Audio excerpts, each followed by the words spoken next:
act does not wash out the bad, nor the bad act the good, but each of it should have its own reward. Hi viewer, it's good to have you once again in this week Busted on Flip TV, where we talk about crimes and investigative stories. And of course this week we have stories that will interest you. Therefore, don't go nowhere. Relax, I'll be right back just after this break. Alright, you're welcome back. Nigerian man arrested in Houston for killing another Nigerian man over $40. A 22-year-old Nigerian man identified as Ofon Philip Idion has been charged for killing his 22-year-old friend Brian Njoko. According to reports, the deceased was owing the suspect $40, which is in Nigerian currency 15,000 naira, and had been trying to pay via an online banking platform, but the money kept on reversing into his account. It was gathered, Ofon picked up Brian and they went to a mutual friend's house to watch a basketball match on Monday, 7th September 2020. When the suspect asked for his money, Brian tried to explain the situation, but an argument ensued between both of them, and Ofon brought out a gun and shot him. According to City of Houston News, Houston Police Department patrol officers responded to a shooting call at the crime scene and found Brian suffering from gunshot wounds. They administered first aid and quickly rushed him to Memorial Hermann Hospital, where he was pronounced dead. The suspect initially fled the scene, but later returned and was interviewed by Houston Police detectives. However, he has been charged for murder. Next on the list, man divorced wife of 8 years, marries mother-in-law. A man identified as Cliff Bonsin has proposed to his mother-in-law, Brenda, after he divorced his daughter, Irene, whom he was married to 30 years ago. The couple had their engagement recently, after Cliff knelt down before Brenda and asked for her hand in marriage. The incident was joyful as the couple for years had been fighting against the law that was instituted 500 years ago, barring men from getting married to their in-laws. Cliff said it was a struggle to get here and was a wonderful day, and according to him, he said he would never forget it. On March 17, 2007, they finally became husband and wife at Warrington Register Office, the same place where Cliff had married Irene, her daughter, 30 years ago. Majority of their family members, including Irene, wished not to attend the wedding, but it was just a distant relative who sent them a congratulations card. The family members did not come for the wedding because they did not approve of it, but according to the couples, they said they are happy with each other. Alright, let's take a look at what happened in Adamawa State. Man confesses to kidnap of his neighbor and her 8-month-old baby. One Buba Mohammed, aka Malam of Adamawa State, has confessed to have connived with a syndicate of kidnappers from Taraba and Adamawa State to kidnap his neighbor and her 8-month-old son.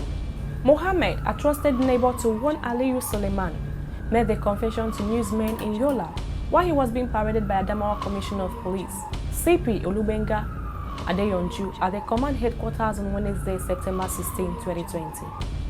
According to him, he was approached by a herdsman named Wakali to strike the deal, saying that Aliyu's brother, who is a top government official in the state, will pay millions of naira as ransom. Responding to questions from reporters, Mohammed revealed that he was the one who organized and informed them of the situation of things during ransom negotiation. He also advised them to kidnap the wife and her baby, as they would get enough money from the deal. Narrating his audience, Aliyu Suleiman says he feels so bad that Mohammed, whom he perceived to be a good neighbor, could do such a thing to his family. However, the suspect had been arrested by the police. Alright, on to the next crime story for today. Bandits kill DPO, abduct wives of prominent businessmen. The divisional police officer of Gidan Madi police station in Tangaza, local government area of Sokoto State, have been killed by suspected bandits.